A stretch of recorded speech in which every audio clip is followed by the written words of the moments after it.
Pagka ganon, isara nyo lang ulit. Pero, tanggalin na natin yan. Tapos, di ba? Mas madali. Kaysa naman, sa susunod kasi nito, ma'am, gaya nga ng sinasabi ko sa inyo, ito, pati yan, matatama yan. Ang pinakamasakit na ganitong carpal tunnel syndrome, sa hinlalaki. Pag sa hinlalaki, masakit na yun. kasi nandyan yung force, pag wala itong hinlalaki, wala nang lakas to. Mahina siya. Hindi katulad ito, pag naka-grip yan, mas malakas. Kaya dati nagaganon ko na, dati hindi ko may ganun lang. O buti, kahit pa paano naka-recover. Nga, Nihilot-hilot. masakit siya pag ganun. Pag ganito, Hindi. okay sa pataas. Kasi dapat yan, okay sa pataas, okay lang. Sige, gagawin din natin yan. Tapos may tuturo ko sa inyo parang daily routine nyo. Simple lang yun, para lang kayo nag-aabang ng pera. Lagi Ganun ako lang. nagaganon.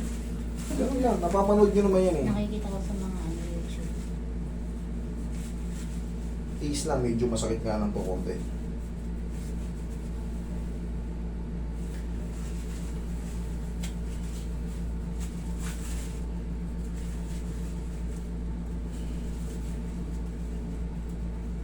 Basta, mahiwagang pao. Kikis-kisin lang natin.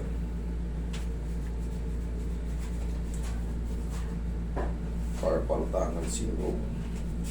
Yan, masakit. Opo, medyo masakit ang treatment nito kasi kailangan. Nag-ano kasi yan, namamaga yung mga dyan, tendons and ligaments. Kailangan yung durugin para makatagos. Makikita nyo yung anatomy niyan. Pag gumanon yung daliri, yung namamaga iipit sa mga Kaya Pero yun, dinudurog lang po yun. Pinipirat. Kung gusto nyo naman, siyempre, alam nyo naman kung gaano kasakit yung sa sarili nyo eh. Yung kaya lang, basta paulit-ulit lang. Okay, pwede ko namang gaanan. Yan. Tapos, rub.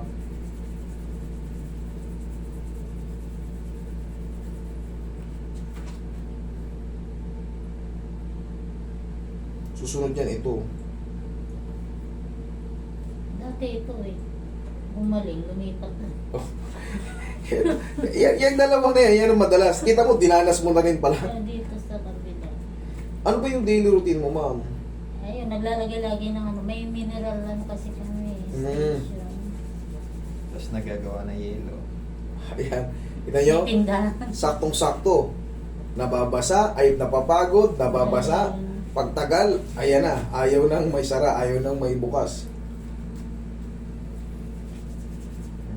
Ito tayo. Relax lang.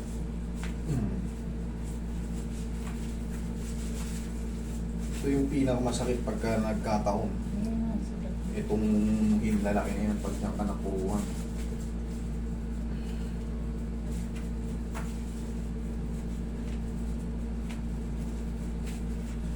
Roy, magic pa natin, Roy.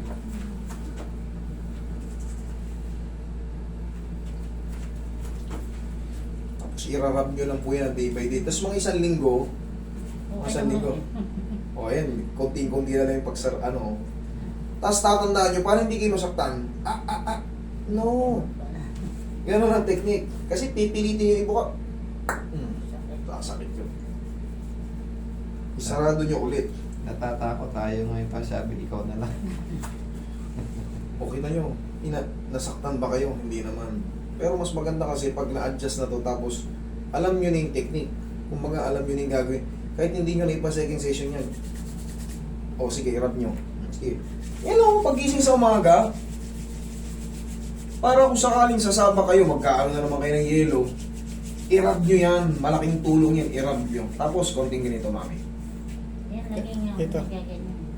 1, 2, hindi, huwag nang ganun, huwag nang ganun, ganun, ganyan lang. 1, 2, 3, o rub. Okay, rub. Okay, rub. Oh. Oh, wala na sumasabi. Alam mo, ayaw mo. Sabi, Thank you, Lord. sabi sa akin, Okay. huwag daw. Yun lang ha, rub lang.